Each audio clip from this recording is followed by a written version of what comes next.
Hello, Thaís Sky here. Welcome to Reclaim the Podcast. Today we're going to talk all about when things come to an end, what falls apart. This is a really rich, nuanced, complicated subject that can be spoken about in many different ways. I'm really excited about what I have to bring to you all today. So let's get into it.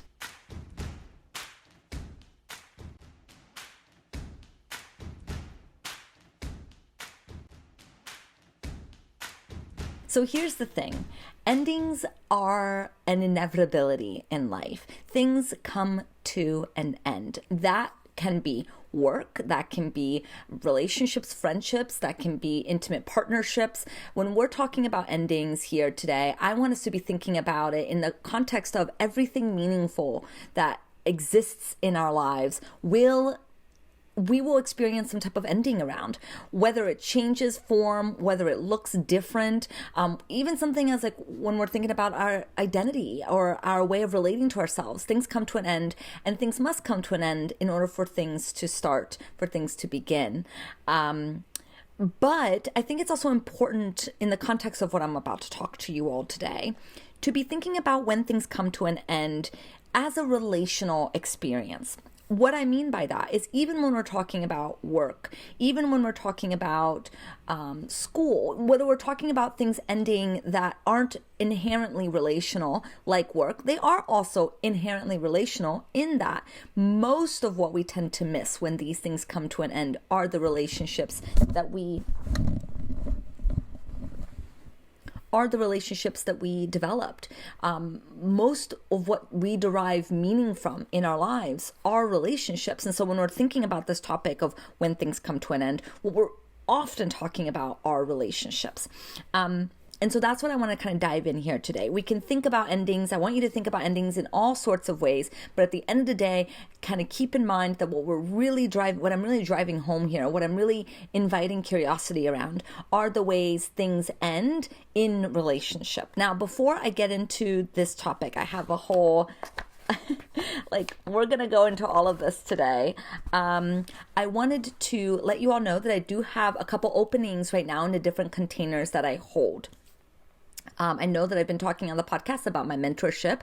I do have spaces currently available for depth coaches. That means coaches who are doing deep, meaningful work, who are working with people on an emotional level, and who want to do that work in a really meaningful, thoughtful, ethical way, while also building a business that is in alignment with their integrity and in alignment with sustainability.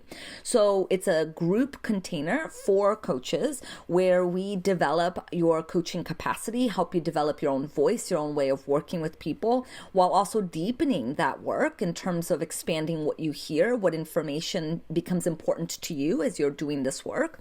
And we also, of course, talk plenty about and grapple through all of the ways in which we grow a coaching practice and how to find something that is sustainable for you and a reflection of your goodness, your heart, your mind, your creativity, etc. You can learn more by going to thaissky.com/mentorship. The links are also in the show notes. I also do have currently spaces right now in my psychotherapy practice. So if you're wanting support around worth, relational issues, women's issues, trauma, eating disorder, these are some of the things that I have specialty around. You can learn more by going to thaissky.com/therapy, and you can learn more about the types of people that I work with and how I work, so that you can find if that will be a good fit for you. And then you're welcome to reach out for us to talk a little bit more. And finally, I do have a space in my group that I run for women who are wanting experiential place to play with how to relate to ourselves and each other differently. So it's like a playground of relational skills where we take everything that we've learned about what we know to be true of relationships and put it into practice. It's a virtual space. It's an ongoing group that meets every Tuesday night. And you can learn more by going to thaissky.com/group-therapy. therapy. Again, all of the links are in the show notes for you. You're also welcome to email me at info@thaissky.com. If you have any questions, I can send you to the appropriate website and answer any questions that you may have in order to determine if working together may be a good fit for you. Okay, now that I've gotten all of that out of the way, okay, let's talk about when things come to an end. Now, this topic and the idea that I had for this podcast, I have created created many iterations of this podcast episode in my mind. I have many of these pieces of paper with all sorts of ideas already formulated, and yet something has been holding me back from recording a whole podcast episode on it. And then in this past weekend, everything kind of just came together in a way that feels really, really good to record all of this for you. But I guess I'm saying that to say that this is certainly a topic that I'm very invested in, I'm very interested in, and I have a lot to say about it and a lot of different ways of talking about it. And so this is probably not going to be my last episode on this topic of what happens when things come to an end, what falls apart internally for us when things come to an end. Now, the reason why this topic is so interesting to me is that as a therapist, I have experienced comings and goings in my practice for many, many, many years. I've had the opportunity of sitting in front of so many different people and have experienced so many different types of endings.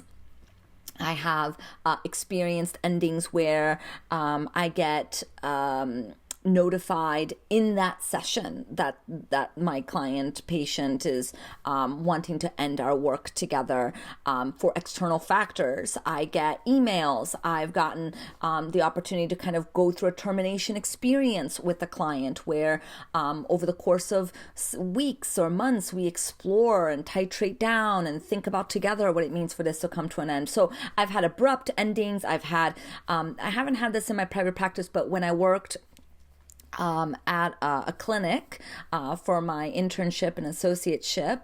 I worked at 2 different clinics, and in both clinics I've experienced being ghosted. So sitting for the session ready for the person to show up and then never hearing from them again. I have had people talk about endings with me, and then that change into a different conversation about something that needed to change in our work together. So all that to say is, just in my clinical experience, I've grappled with things ending in many different ways. And that's, of course, not even mentioning my personal experience and all of the ways in which I have experienced things ending there. Ending is a part of life, right? Like, things come to an end. Even great things comes to an end. And sometimes that means then it begins something new, and sometimes that ending is really permanent. Death being one of those things where it is both really permanent and also something does continue to live on. And it can be very challenging when how to find that ourselves as the thing changes and evolves. Sometimes the ending comes from inside of ourselves, like we're ready for a relationship to end, we're ready for a friendship to end, it's not working anymore. And sometimes an ending comes from the outside, where we got a new job and we have to move cities, or we a family member received a cancer diagnosis, or we are leaving our job to get another job. You know, there's many reasons for why things may come to an end that we're not necessarily choosing, and then there's many things that come to an end because we are choosing, and that may elicit different things in us. But what is interesting is that, having sat in front of so many people over so many years, I find that there tends to be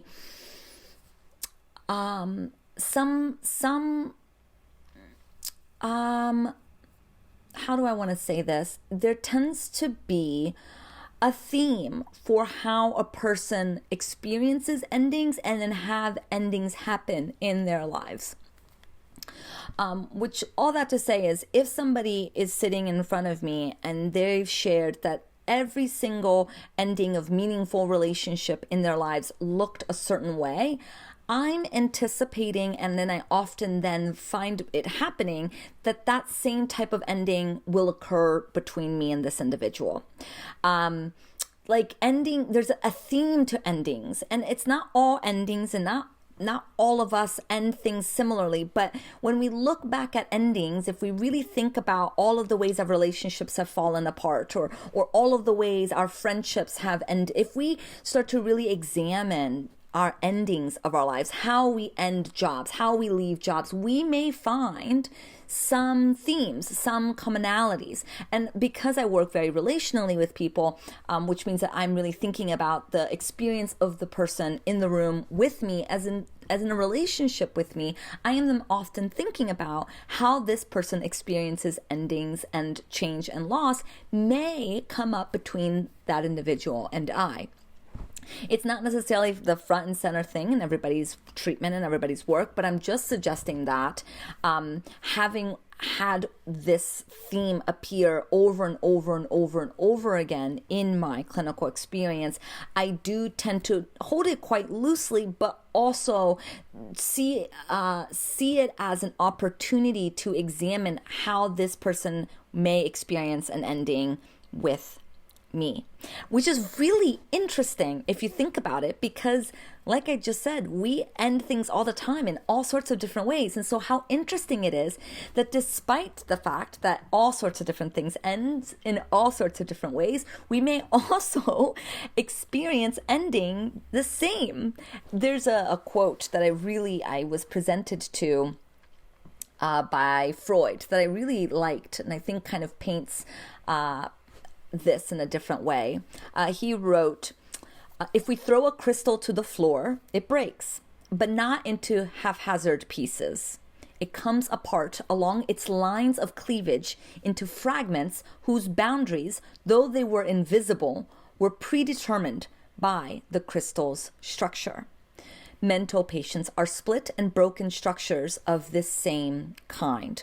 And so I think one interpretation that we can make of this quote is that we fall apart internally in predetermined lines of fragmentation inside of us that's in alignment with how we were related to and treated as children.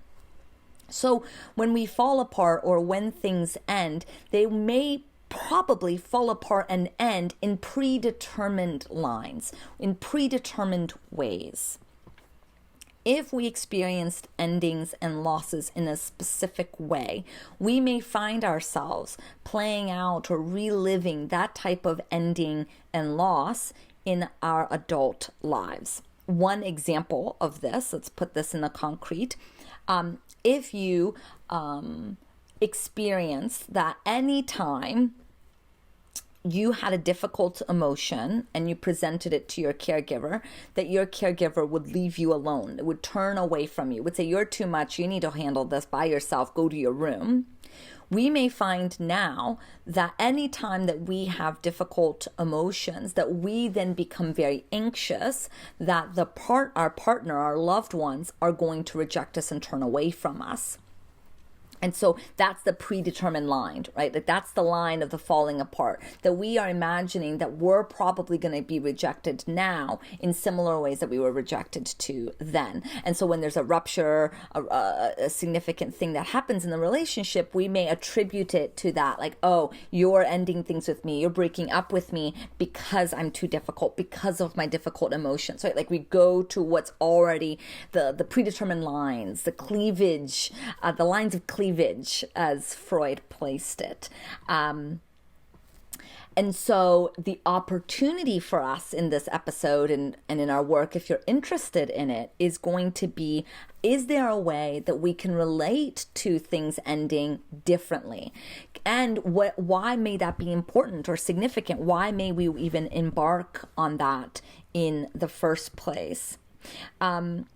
Because our ways of things coming apart or things ending may play into these deeper wounds within us, we tend to imagine that that's just the way that it has to be.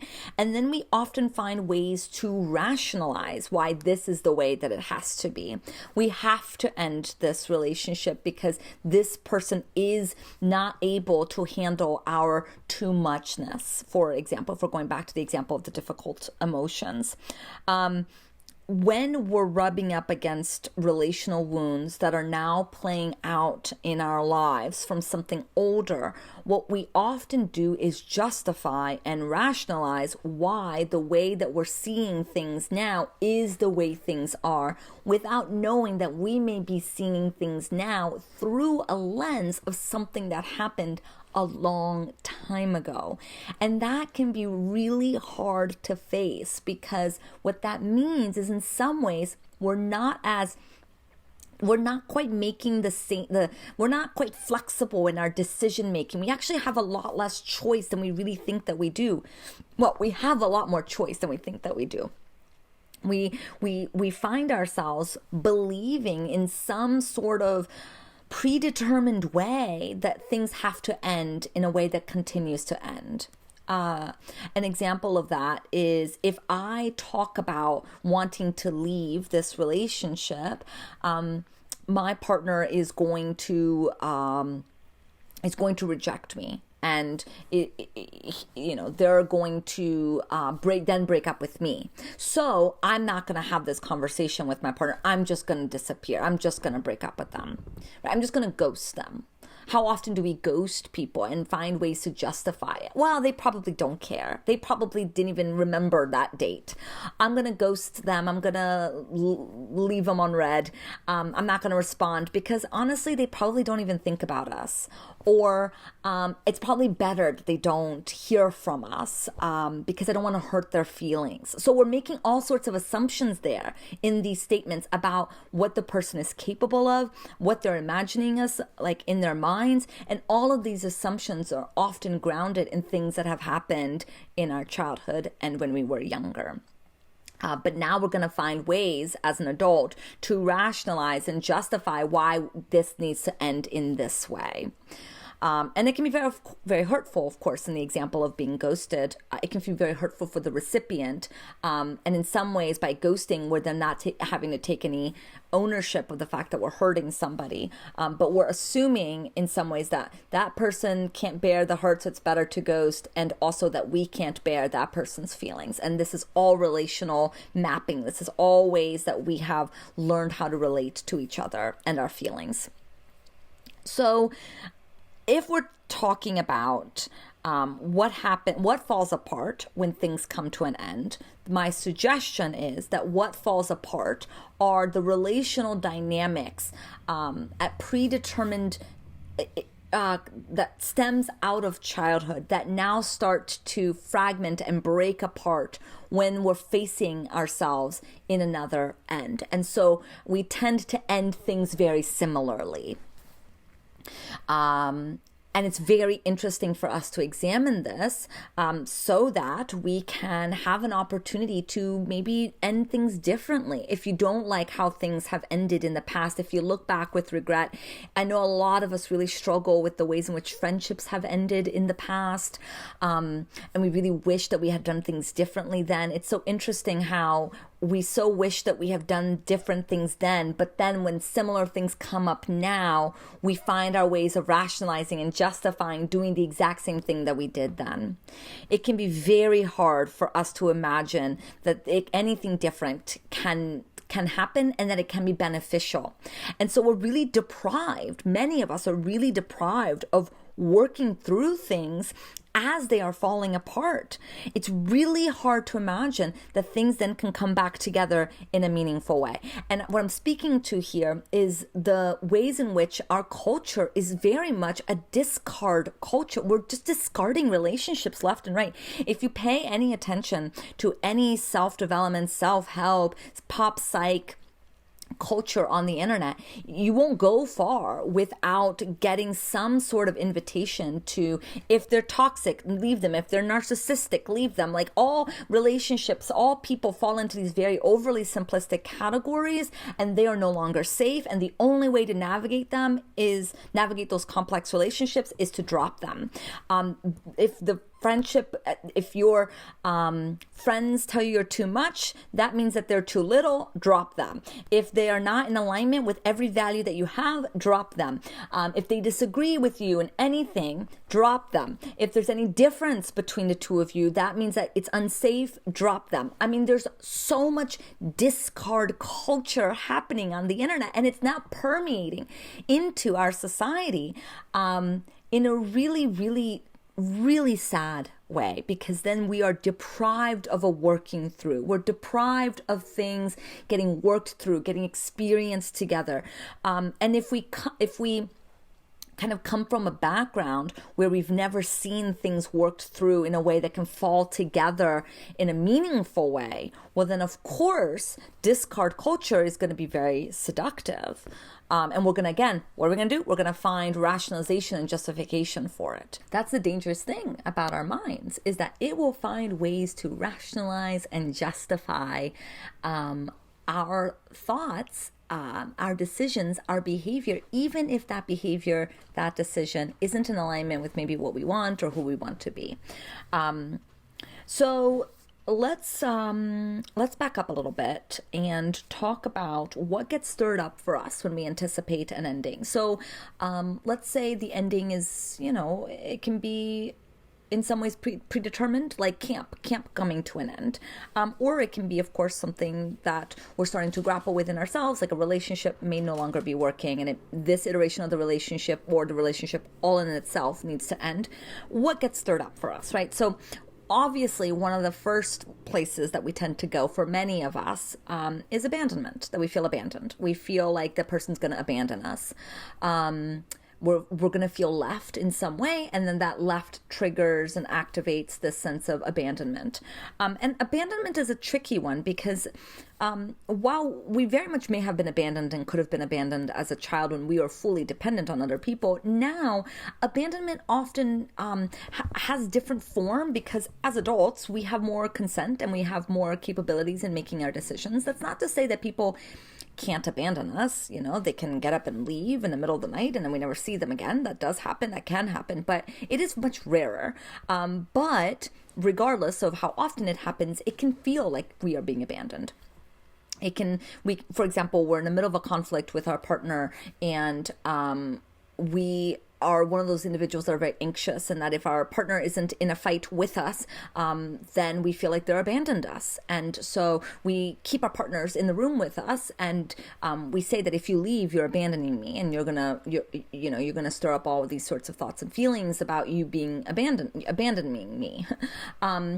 But our partner is asking us for just 5-10 minutes outside in a different room to decompress, to like self-regulate, and they're not actually abandoning us. They're needing to take care of themselves so that they can engage in a conflict in a more meaningful way. That's an example of, it's not really abandonment, but we may feel like it is. And that feeling is important for us to examine, but that doesn't mean that that's what's happening. But that's one of the many things that can get stirred up for us when we anticipate something coming to an end. We may, when we anticipate something coming to an end, we may hold on. We may deny that an ending is even happening. We may hold on by fighting for it or trying harder for things to not end or trying to make it work or kind of engaging in like, no, I can change, I can do better. No, don't end. This isn't an ending, or I'm going to work harder at this job. Like, I'm not going to get fired. I'm going to continue to stay in it. There's that. And then there's also the one that's like denial. And this is the camp metaphor that I often think about where at the end of camp, I'm like, we're going to stay in touch. We're going to stay in touch. We don't have to say goodbye. This is a see you later, not a goodbye.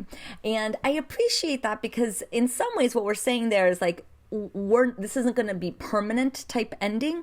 We're now going to endeavor in trying to change the relationship that we've built at camp in a different form, in a different style. I think what the problem with that is that we're not then having to really face the fact that this iteration of the relationship is coming to an end. We're so attached to trying to hold on to the aspects of the relationship that will continue that we then don't really grapple with the fact that this form, that this relationship in the way that it looks like right now is coming to an end. And I think that that can be a real dishonor of the meaningfulness of the relationship. And if we don't really acknowledge that it's coming to an end in this form, we then can't really open up to trying to figure out a new form. We're then trying to hold on to the old form.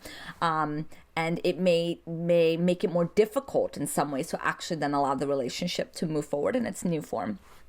How many of us end things by trying to move through something very quickly? Like, this often can happen with a move. I decide that I want to move somewhere, and then I just start looking, and then I move next month.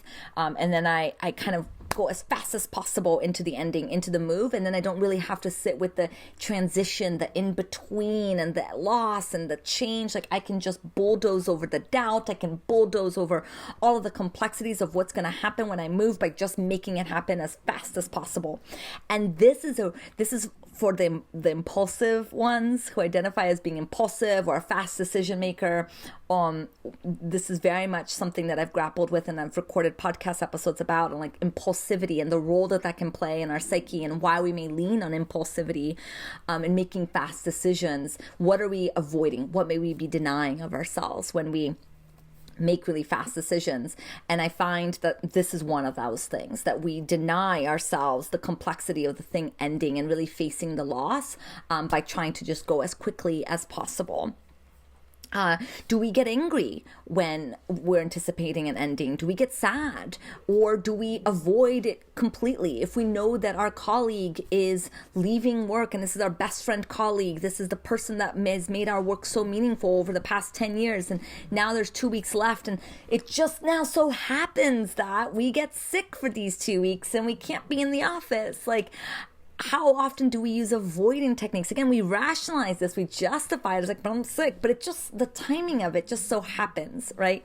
Like, it's truly, truly remarkable how things just happen in a way that's predictable and in alignment with how things have ended in the past for us.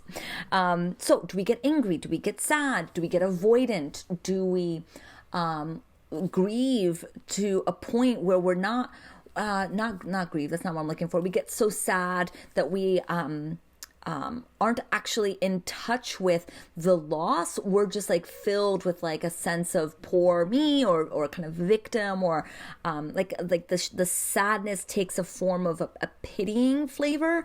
That can often happen, or an anger, like a sense of being unjust and unfair. I think that's a very kind of normal, understandable place that we may find ourselves.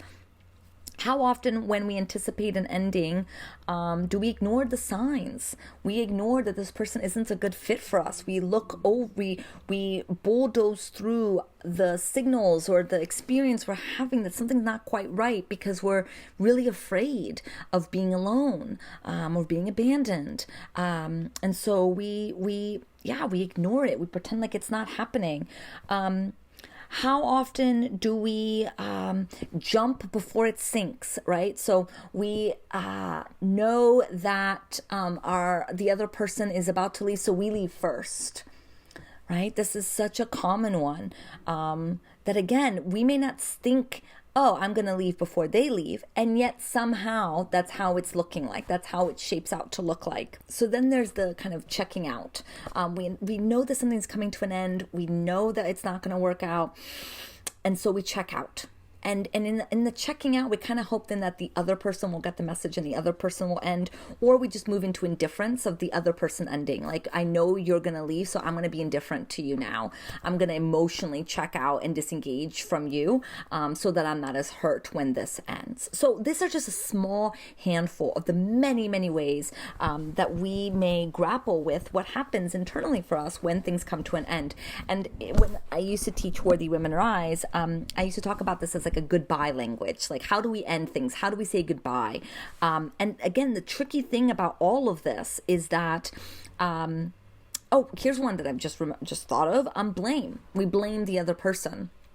Even though we're the ones that are wanting this to end, we blame it on them, or we blame it on the other person and try to get them to end the thing for us before we have to end it. That's kind of goes with potentially with the checking out. But anyway, again, it is phenomenal in my clinical experience how often people talk about this kind of way of navigating ending, and then somehow that's coming up between that person and I. And this is there's such a rich opportunity here because of that, for us to then examine, slow it down, and work through some of this. But because we're so deprived of opportunities of working through this, we may often find that this is actually the way that it is, and that there's nothing wrong with this. And I'm not suggesting that there's anything wrong with any of these ways of ending things, or what happens when we anticipate goodbyes. I'm not morally imposing the right way to end things. There is no right way. Every ending has its own dance, has its own cadence, has its own opportunity. All I'm suggesting is that there's a way in which, when we can slow things down and examine how something may be coming to an end, we can also learn a whole lot about ourselves and potentially experience an ending in a more gentle way. And if you have a choice to end things gently, choose it. If you have a choice to talk about the ending as it's ending, as things are falling apart, talking about it, engaging with it, and being in it with someone, choose it. And I think it's important to choose it because it gives us a different experience. We often, this list of ways that gets stirred up for us when we are anticipating an ending, these are often reactionary. They're a reaction to an anticipation of an ending. What happens as a result of us imagining that something is coming to an end. But that then doesn't give space for the fact that what may be happening in reality is not what we're perceiving and understanding. I know that makes things more complicated. I can appreciate that for us that are already so questioning our perspective and having a hard time trusting what we're experiencing, what we're seeing, that may be me suggesting that what you are seeing and what you're experiencing may be a result of a lens in which you're wearing, and that may be what's actually happening, that may get more confusing for you. And I kind of want more confusion, because that gives us more opportunity to examine and explore and understand ourselves. When we start to get too caught up in this is how things are, we stop getting curious about it. And I would much rather instill in all of you that are listening more curiosity than less. So because what gets stirred up for us when things come to an end is often a reaction, an anticipation to an ending, we may not actually be then experiencing the ending for what it is. And so when we choose to end it gently, slowly, thought by thought, bit by bit, we may start to then see more of the ending for the reality that it is, and less of the reality that we're projecting, or less of our own internal world that we're projecting onto the reality. And the more that we can then have the capacity to tolerate reality and relate to reality. This isn't an end all be all. It's not like now you're in reality. We can have a really hard time staying in reality, and that's okay. Much of our lives, I think, is not in reality. It's like we can tolerate it in small doses, but that's okay. It just takes small doses for us to experience something differently. Like, how much more spacious may your life be if you don't experience every ending as an abandonment? What could be possible in your intimate friendships if you allowed things to fall apart in such a way that then allowed something to come together? That discard culture. What if relationships could evolve and change? What if endings could be thoughtful and worked through? What other types of experiences may then you have? Yeah. So,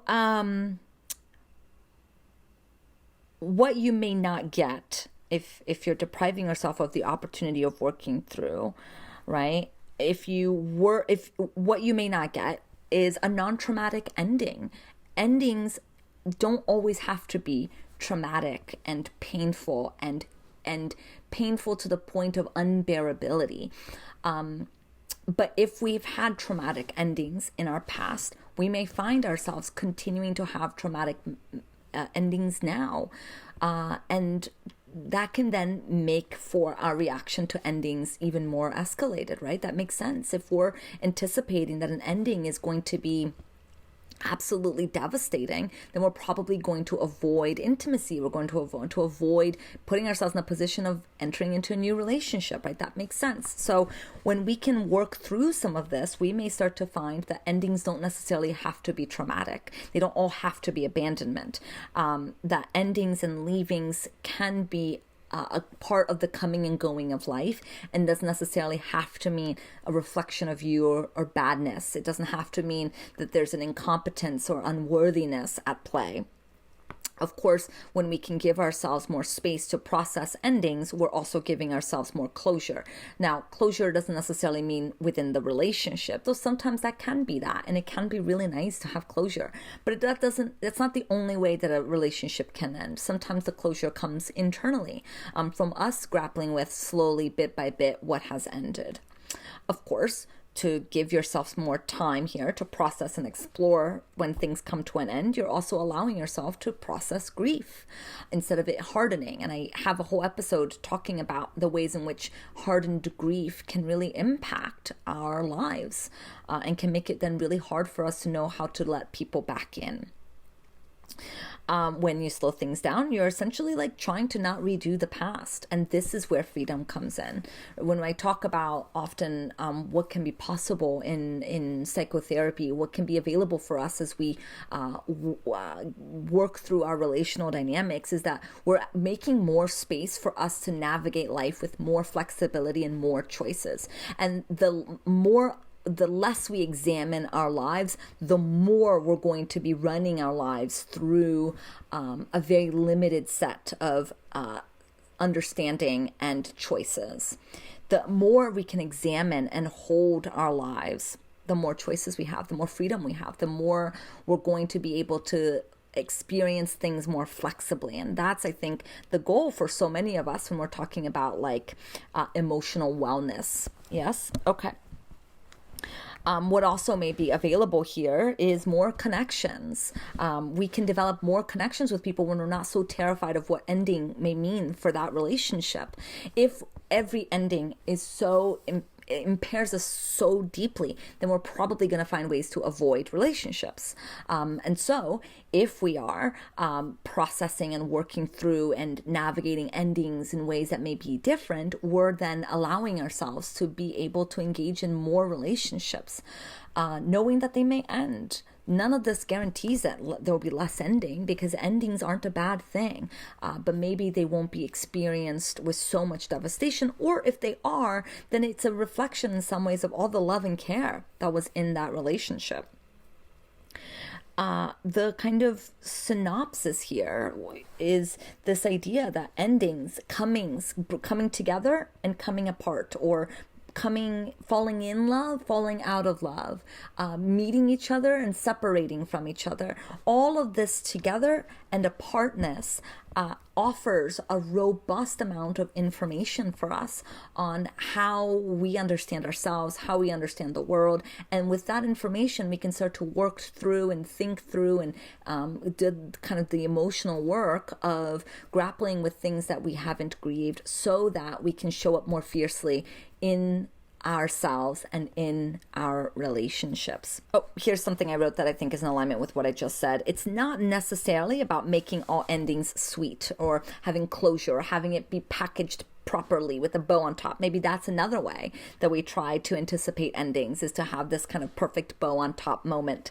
That's not what I'm necessarily suggesting here, but it's about opening an opportunity for us to experience something different, a different way of ending, a different way of coming apart, rather than going against the kind of cleavage, the lines that have already been formed. What if we were to create different internal dynamics so that there's more different ways of experiencing endings? Okay, so how? You may be asking, how? How do we do this? And that's a very fair question. Let's go into some, not all, forms of how we may be able to tend to things differently. number one, and one of the things I mentioned before, is just try to find opportunities to end things differently. If you are involved in ongoing group spaces, ongoing containers, ongoing work with somebody, those are great opportunities to engage in a different way of ending. Maybe one of the ways that you tend to end things is to slowly pull yourself out, check out. What if you were to stay engaged in it? What if you were to encounter or notice that you're slowly pulling yourself out and bringing it up and addressing it in the space that you're in? Trying to do things differently. If you're noticing yourself finding the ending to play out in a very similar way to the ways in which you ended before, can you slow it down in those moments and try to go up against it? Try something different. If you ghost people, can you try letting them know that, hey, this didn't work out, but I wish you all the best, right? Like the only way that we'll experience something different is to try different things. So giving yourself that opportunity. And of course, this is all much easier said than done. Of course, that's the case. That's always the case for the how of anything. But these are just a few things for you to think about and then take in to wherever you're doing your work so that you can maybe think about all this in a more deeper way. Okay. Of course, the other one that I've been mentioning an abundance of here on the podcast is to slow it down and talk more and stay in it. So if you're noticing yourself coming to an end, slow it down. For a move is a great example. Can you slow down that move? Can you give yourself 6 months to move instead of 1 month? Can you, in that process, let yourself grapple with both sides of the decision? Stay in the doubt instead of quickly moving into certainty. We are so quick to want to move to certainty. And I think it deprives us of allowing the doubt to inform us in some ways of the ways in which we learned to navigate decisions and to navigate the things that we want. So slow things down. If you notice something is coming to an end, give yourself more time than you think. And of course, that includes talking more about it. Because I think what can often happen is if we give ourselves more time is that we then may find ourselves avoiding and using that time to avoid. So I'm suggesting more time, and in that time to spend that time talking about it. Staying in it, staying engaged in your heart in it, in the leaving, being in touch with it, talking about it, thinking about it, working through it. Okay. Because we talked a lot at the beginning about how we will find ways to justify ending things in ways in which we've ended things before, it's important for us when we're trying to interrogate some of our preconceived ways of relating is to look at your behavior, not just the justification. So we will find ways to justify ghosting somebody if that's the way that we've learned to relate to people. Well, they didn't text me first, or well, I was the one that's been making all of the effort. We'll find all sorts of ways to justify, but we're still doing the ultimate thing, which is to ghost.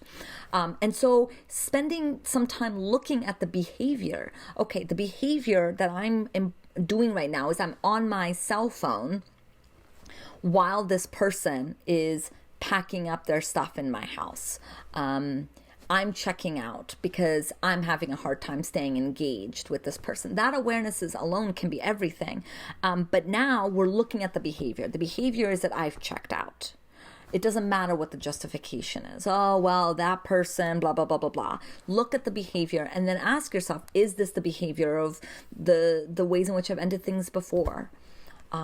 Your behavior says a whole lot about what you may be experiencing, and it may not always be conscious. And that's why when we slow things down and when we have more space to think about it, we may then come to more awareness of what may be happening for us unconsciously. Because a lot of the ways in which we relate, our relational dynamics, our working models for the world, or what I've been talking about before, how we may anticipate and respond to endings, are unconscious. We're not even aware that it's happening. And so when we slow things down, we start to make more space for us to become more aware that it's happening, so that then we have more choice. Because if we're not aware of it, we don't have a lot of choice. The more awareness we have, the more choice we have.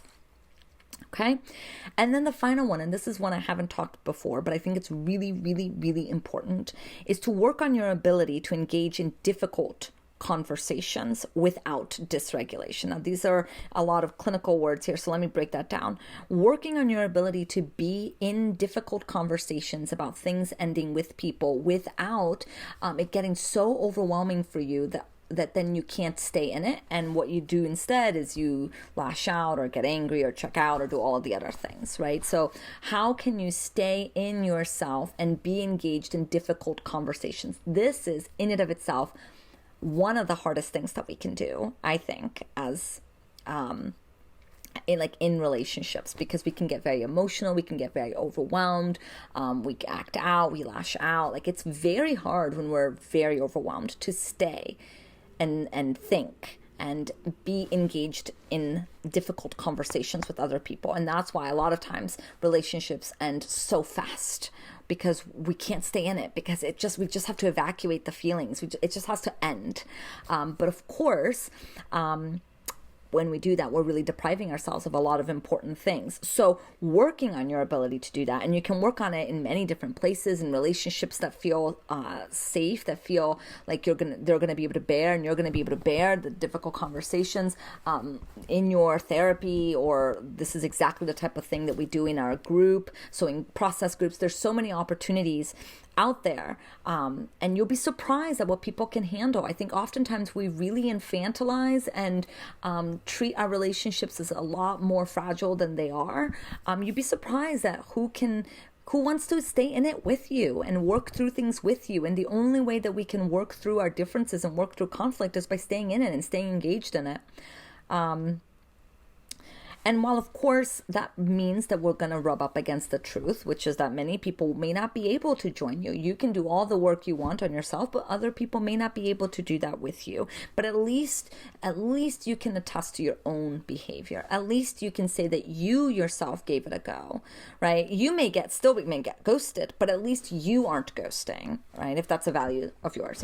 I'm not assuming that that's what you want. I'm just saying, right? That, like, if it's an important thing for you to change that behavior, yes, it hurts when other people do it to you, but at least you can attest to yours, right? We can't control other people's behavior, but we get a say on our behavior.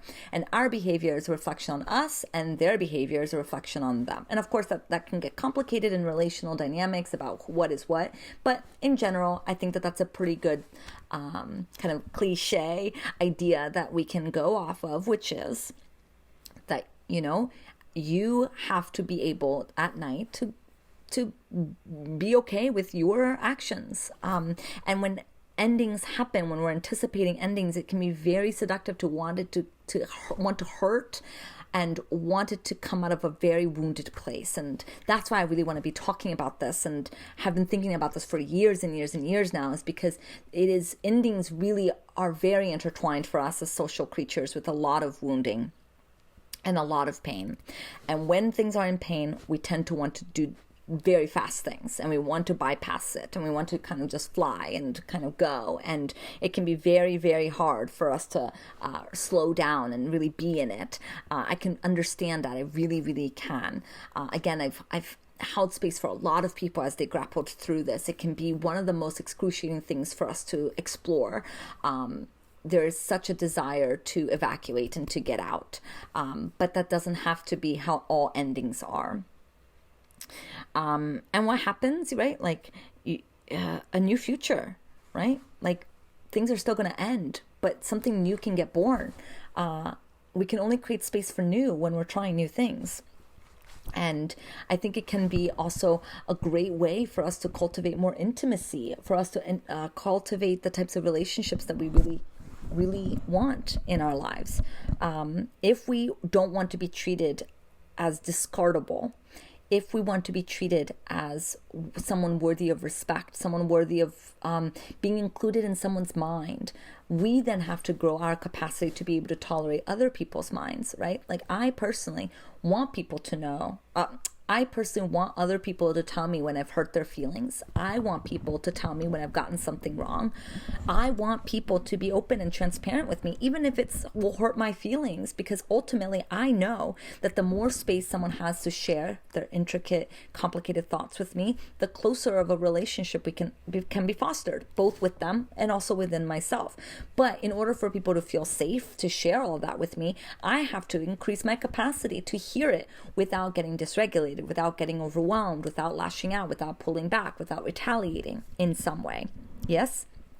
And so that same goes vice versa. Like if I want the meaningful relationships that will create closeness and sustainability, like long term, then I have to share my mind. I have to share my thoughts with them. If something isn't working, I have to communicate that.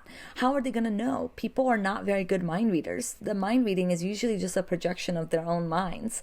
And I have to trust that those people are going to be able to handle what I have to say. And if they can't, then that's information for me to then determine what type of closeness may even be available in this relationship. Okay, so all of this is an invitation for us to examine more closely how things end.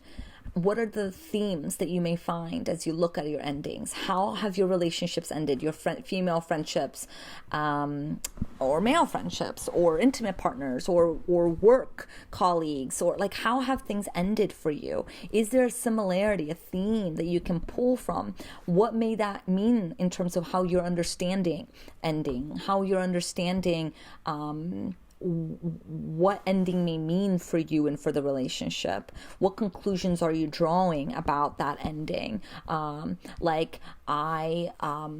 People break up with me because I am unlovable. That's a really robust conclusion that may now filter how we relate to relationships and endings in the future. We may have a hard time imagining that people even want to know our inner lives, want to know our minds, if we feel very unworthy.